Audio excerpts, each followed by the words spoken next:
ಸಂಸ್ಕೃತ ಮತ್ತು ಸಂಸ್ಕೃತಿ ಒಂದಕ್ಕೊಂದು ಪೂರಕವಾಗಿದೆ. ಸಂಸ್ಕೃತವು ಎಲ್ಲಾ ಭಾಷೆಗಳಿಗೂ ಮೂಲವಾಗಿದ್ದು ಅತ್ಯಂತ ಸರಳ ಹಾಗೂ ಸುಂದರ ಭಾಷೆಯಾಗಿದೆ. ಇದನ್ನು ಕೂಡ ಕಲಿಯುವ ಅವಶ್ಯಕತೆ ಇಂದಿನ ಕಾಲದಲ್ಲಿ ಅನಿವಾರ್ಯ ಎಂದು ಶಾಲಾ ಮಂಡಳಿಯ ಅಧ್ಯಕ್ಷರಾದ ವೆಂಕಟರಮಣ ಗೌಡ ಕಳುವಾಜೆ ತಿಳಿಸಿದರು. ಎವಿಜಿ ಆಂಗ್ಲ ಮಾಧ್ಯಮ ಶಾಲೆಯಲ್ಲಿ ಈ ವರ್ಷ ಪ್ರಾರಂಭಿಸಲು ಉದ್ದೇಶಿಸಿರುವ ಸಂಸ್ಕೃತ ಭಾಷೆಯ ತರಗತಿಯನ್ನು ಉದ್ಘಾಟಿಸಿ ಅವರು ಮಾತನಾಡಿದರು. ಸಂಸ್ಕೃತ ಶಿಕ್ಷಕರಾದ ಕುಶಾಲ ನೇರಳಕಟ್ಟೆ, ಶಾಲಾ ಆಡಳಿತ ಸಮಿತಿ ಕಾರ್ಯದರ್ಶಿ ಗುಡ್ಡಪ್ಪ ಗೌಡ ಬಲ್ಯ ಸಂದರ್ಭೋಚಿತವಾಗಿ ಮಾತನಾಡಿದರು.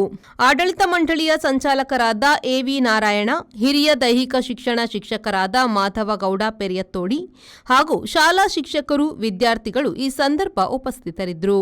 ಶಾಲಾ ಮುಖ್ಯ ಶಿಕ್ಷಕರಾದ ಅಮರನಾಥ್ ಪಟ್ಟೆ ಸ್ವಾಗತಿಸಿ ಶಿಕ್ಷಕಿ ರಾಧಾ ವಂದಿಸಿದ್ರು. ಶಿಕ್ಷಕಿ ಸವಿತಾ ಕುಮಾರಿ ಕಾರ್ಯಕ್ರಮ ನಿರೂಪಿಸಿದ್ರು. ಪುಷ್ಪರಾಜ್ ಶೆಟ್ಟಿ, ವಿ4 ನ್ಯೂಸ್, ಸುಳ್ಯ.